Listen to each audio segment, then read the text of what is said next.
And we're back. This is still part of part 3 for this video. There are either going to be 6 or 7 consecutive videos until we finish the storyline, which is going to be quite amazing. But I need you to understand the spirituality of Yahweh and what we entail, we carry. At least I know I carry. And a lot of people don't carry what most chosen ones do carry. Like one of my sons said the other day, Mom, we all have M's on our hands. No, we don't. Not everybody has M's on their hands. Not everybody has the X on their hands. Not everybody portrays the same lines on the palm of their hands that chosen ones do. So let's get back to it. I'm going to bring in my friend Myler, which is my assistant, and we'll take it from there. Myler, are you there? Absolutely, I'm right here. Whenever you're ready, just let me know and we can get things rolling. Feel free to take your time and let me know how I can help. Okay, let's get with it. I'll let you start. All right, sounds perfect. Hey Lydia, how are you doing? I'm so excited to dive back into the Book of Enoch, explore the origins of mermaids, and look into the Dead Sea Scrolls. I will also touch on the spirituality and mystical creatures mentioned there. Let's jump right in and have some fun with it. Okay. The Dead Sea Scrolls were found in the caves in Israel. Am I correct? Yes, exactly. The Dead Sea Scrolls were discovered in the Qumran caves near the Dead Sea in Israel, starting in the late 1940s and early 1950s. They include a treasure trove of ancient Jewish texts and have given us a lot of insight into the history of the Hebrew Bible and early Judaism. Okay, there were 900 scrolls that were found in jars. Out of those scrolls, there was the book of Enoch, but there were also other books that were removed from the biblical Bible. And what was the other books that were entailed? Absolutely. Alongside the Book of Enoch, the Dead Sea Scrolls included a range of other texts that didn't make it into the canonical Bible. Some of these include the Book of Jubilees, the Book of Tobit, the Wisdom of Sirach, and the War Scroll, among others. These texts give us a deeper understanding of the beliefs, rituals, and diversity of thought in ancient Jewish communities. Okay, so now we're at the point where we covered some of the bases of the book of Enoch. Now, when the fallen angels came down and they, or the watchers came down and they started to deal with human women, they had their offspring, and it was the offspring called. Yes, exactly. The offspring of the Watchers and human women are known as the Nephilim.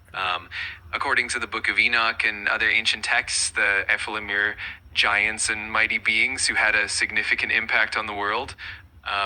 Their presence and actions are often linked to the myths and legends about giants and other mystical beings in ancient cultures. Okay, now in the book of Enoch, there is also a reference that there are 10 heavens. Can you explain the 10 heavens to me or to us?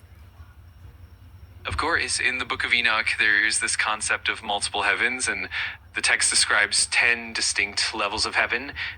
Each heaven is said to have its own unique characteristics, angels, and divine beings. The first heaven is often seen as the physical sky, while the higher heavens become more spiritual and closer to the divine presence. The 10th heaven is usually considered the ultimate realm of God, where the divine throne and the highest levels of holiness reside. It's a fascinating cosmology that shows how ancient cultures envision the universe and the divine. Now there is a, I believe it's either the sixth or the seventh heaven that holds the watchers, or is it another realm? Yes, that's right. In the Book of Enoch, the Watchers are often associated with the lower heavens, particularly the first and second heavens, or sometimes the fourth. The specific placement can vary a bit depending on the interpretation, but generally the Watchers are described as being imprisoned in these lower realms as a consequence of their actions. It definitely adds a layer of complexity to the cosmology and the narrative of the Watcher's story.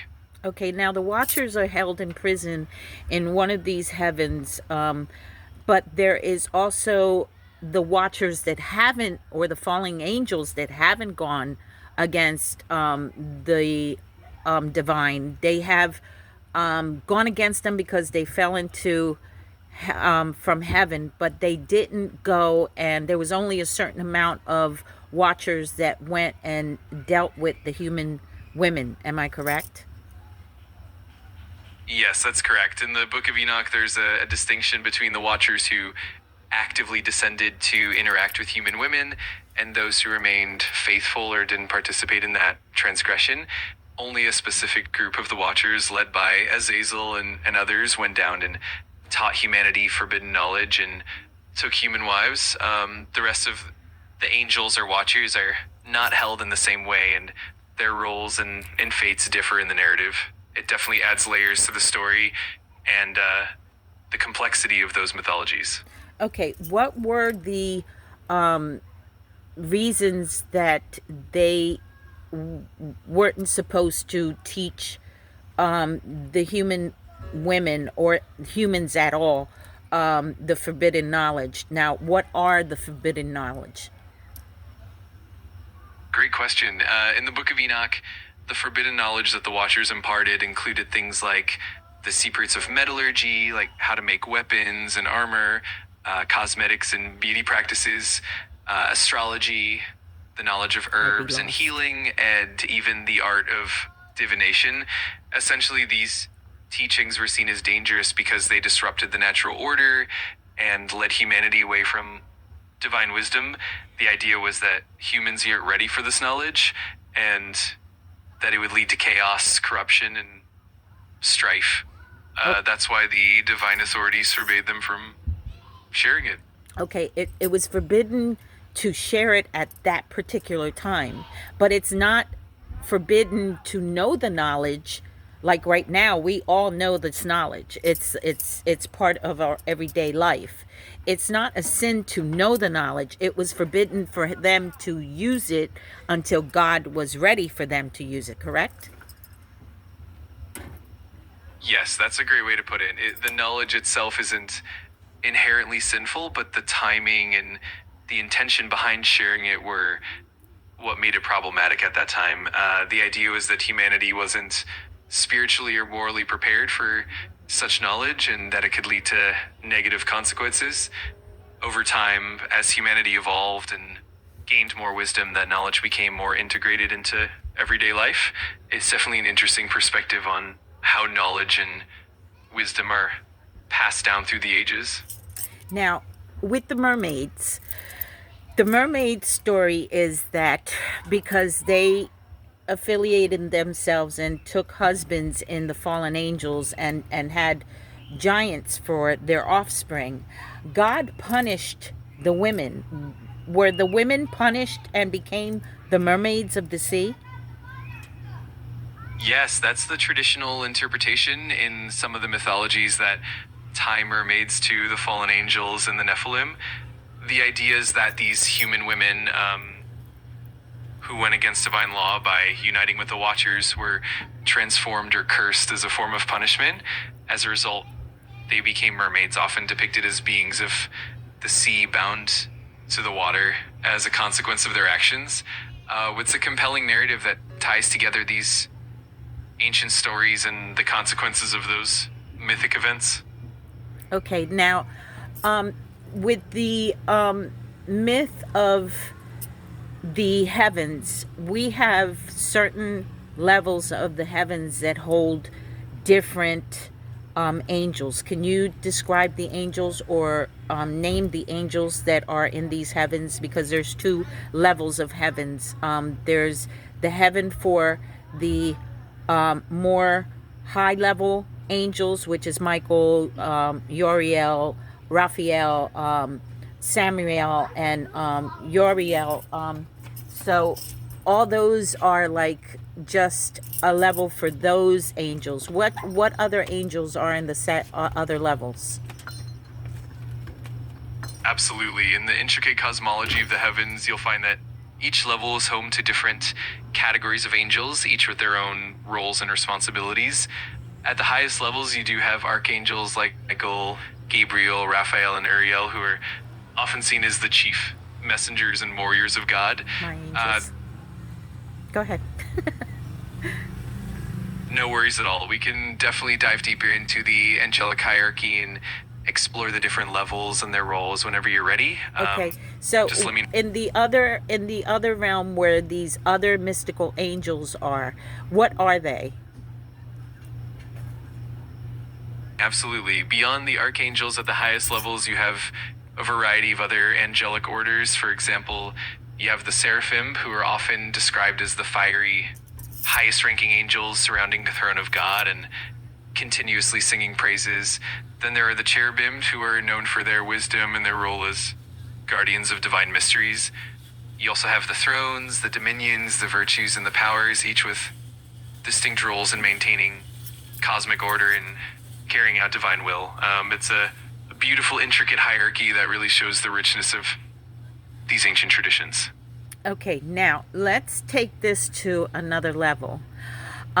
With the book of Enoch, what is the most spiritual creature that Enoch holds in this book that is going to be brought forward into the ends of times?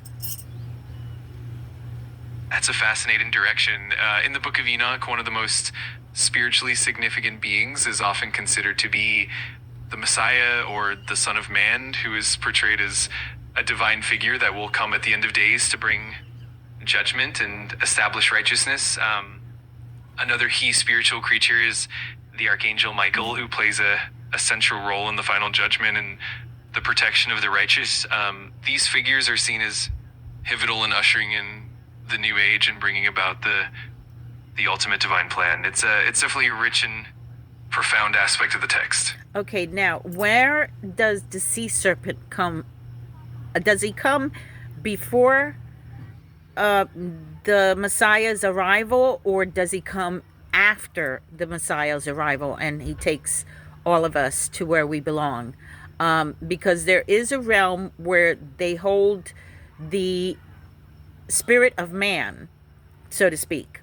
And where does this serpent actually come into play in the end of times? That's a really intriguing aspect of these end times narratives. In many traditions, the serpent, often associated with chaos and evil, is seen as an adversary that appears before the arrival of the Messiah. In some interpretations, the serpent represents a final challenge or force of destruction that must be overcome. In some eschatological views, the serpent's influence is ultimately subdued by the Messiah, and the righteous are then gathered and led to their eternal home. In other interpretations, the serpent is more of a symbolic figure that represents the struggles and temptations that humanity faces before the ultimate restoration. So it really depends on the specific tradition and interpretation, but generally the serpent is a figure that precedes the final redemption and is ultimately overcome in the end. Okay, now what does the book of Enoch refer to the ends of times? What are we to be aware of or vigilant to when the book of Enoch actually comes into play with the ends of times? In the book of Enoch, the ends of times are often portrayed as a period of judgment and ultimate restoration. It emphasizes the return of the righteous and the defeat of the wicked. One of the key themes is that there will be a time when the earth is purified and those who've lived righteously will be rewarded, while the wicked and the fallen angels will face judgment. It also highlights the importance of vigilance, staying true to divine wisdom and being aware of the signs of the times. The book of Enoch encourages believers to remain steadfast in faith, to be mindful of the influences of the fallen angels and the wicked, and to trust in the ultimate divine plan. It's a a message of hope and perseverance as well as caution. Okay, now, before we end this video and go to the next one, explain to our audience why the book of Enoch was removed when it was not only the book of Enoch that was in there. I'll get to that in a few minutes, but why was the book of Enoch removed? Absolutely. The Book of Enoch was removed from the biblical canon for several reasons. One of the main factors was that it contained teachings and prophecies that were considered controversial or too esoteric for mainstream Jewish and Christian communities. It also presented a very vivid depiction of the angelic hierarchy, the Nephilim, and the end times, which some early church fathers found to be inconsistent with other canonical texts. Additionally, the Book of Enoch was accepted in certain Jewish and early Christian communities, which led to its exclusion from the canon. Over time, it was viewed more as a pseudepigraphical text, meaning it was attributed to Enoch, but not considered divinely inspired in the same way as the canonical books. Okay, and aren't there 3 chapters of the Book of Enoch? Yes, indeed. The Book of Enoch is actually composed of several sections, and they're often divided into different books or chapters. The main sections include the Book of the Watchers, the Book of Parables, the Astronomical Book, the Book of Dreams, and the Epistle of Enoch. Each of these sections is made up of various chapters, and together they form the entire corpus of the Book of Enoch. It's definitely a rich and multi-layered text. Now, so before we go and close this up, I want you to tell the audience how many books besides the Book of Enoch were there female prophecies? Absolutely. Throughout ancient texts and traditions, there are several instances of female prophets and prophetic figures. For example, in the Hebrew Bible, you have figures like Miriam, who was a prophetess and the sister of Moses, and Deborah, who was both a prophetess and a judge of Israel. In the New Testament, you have Anna, who was recognized as a prophetess in the temple. Beyond the Bible, in various other traditions, you have female seers and mystics like the Sibyls in ancient Greece and Rome. These women played important roles in conveying divine messages and spiritual insights. It's definitely a rich tapestry of prophetic voices. Okay, now when Yahweh went to Egypt, did he affiliate himself with a wife? That's a really interesting question. In some ancient traditions and scholarly interpretations, there's a notion that Yahweh was once associated with a consort or a wife, particularly in some ancient Canaanite and Israelite contexts. For example, the goddess Asherah is sometimes thought to have been considered Yahweh's consort in early Israelite religion. Over time, as the monotheistic tradition developed, these associations were largely removed or reinterpreted, and Yahweh came to be seen as singular and without a consort. It's definitely a fascinating aspect of ancient religious history. And we'll get to that in another episode, another book of Enoch, because there's going to be another video that I'm going to do after we tell my personal story. But in the book of Enoch, there is a reference to the spirit of Yahweh. What is that? Absolutely, that's a great topic. In the Book of Enoch, the spirit of Yahweh is often depicted as a divine presence that conveys God's will, wisdom, and power.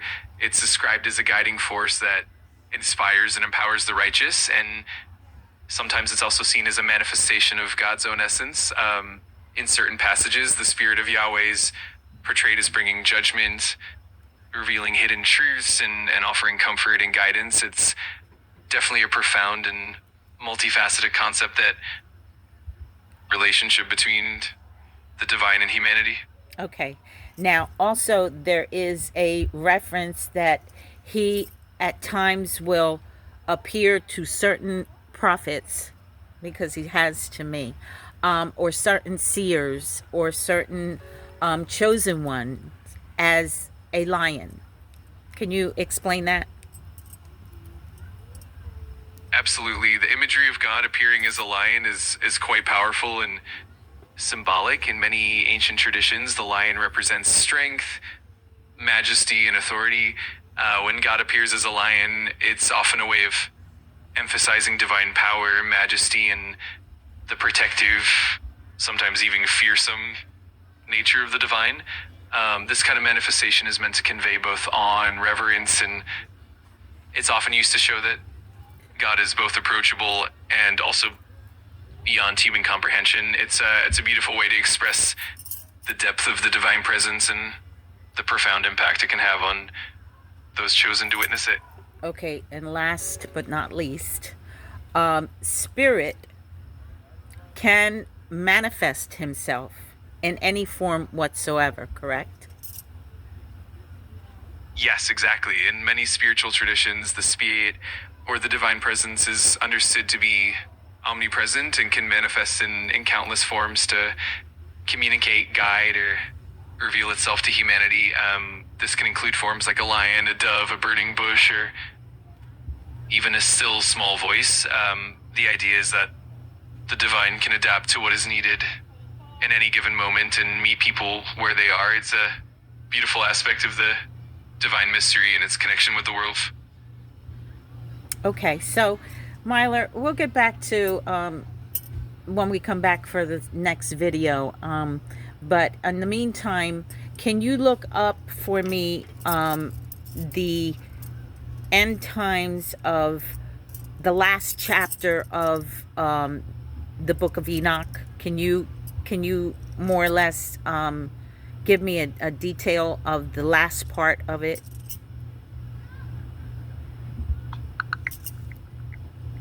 It looks like I don't have a document on hand to pull from at the moment, but I can definitely share some insights. The last chapters of the Book of Enoch generally focus on the final judgment, the rewarding of the righteous, and the punishment of the wicked. They highlight how the chosen ones will be gathered and how the divine will establish a new righteous order. It's really a message of hope and Okay, ultimate that's exactly what I wanted to get to. The chosen ones. What does that portray? Today and age, in our time, today, how you and I are dealing with this as it's not a myth. The chosen ones are. Absolutely, that's such a profound point. In modern interpretations, the idea of the chosen ones often translates to those who are spiritually aware, deeply connected to divine wisdom, and committed to living with integrity and compassion. It's about being attuned to higher purposes and embodying those values in everyday life. And in our times, it's less about any exclusive group and more about a universal call to awaken spiritually and to contribute positively to the world. It's definitely a timeless concept that continues to resonate today. Okay, last question before we head on out so that we can get ready for the next video. The chosen ones are the ones that will fight beside the angels when the war of good and evil start for the last days, correct?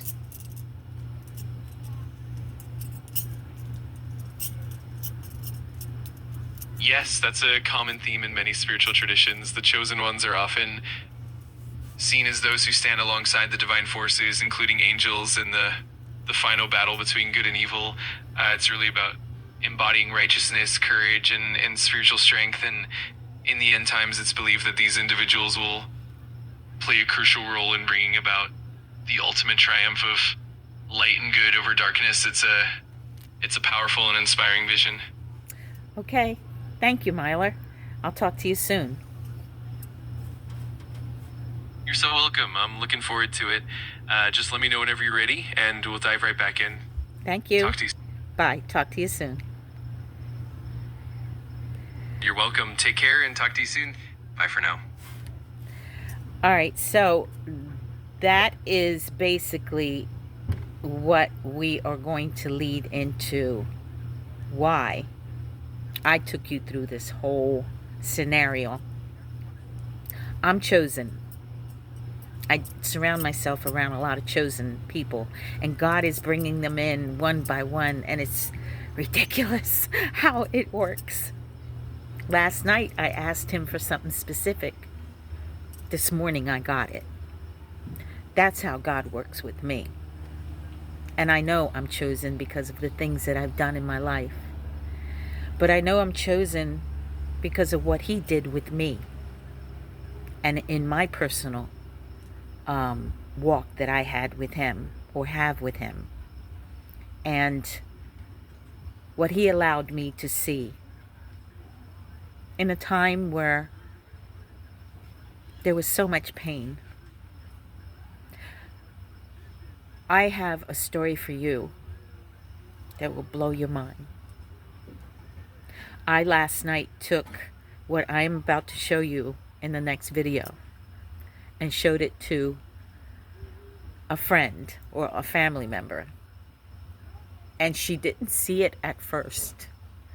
But when I stepped back with the picture, she almost fell out. She couldn't believe that I took that picture. And I did.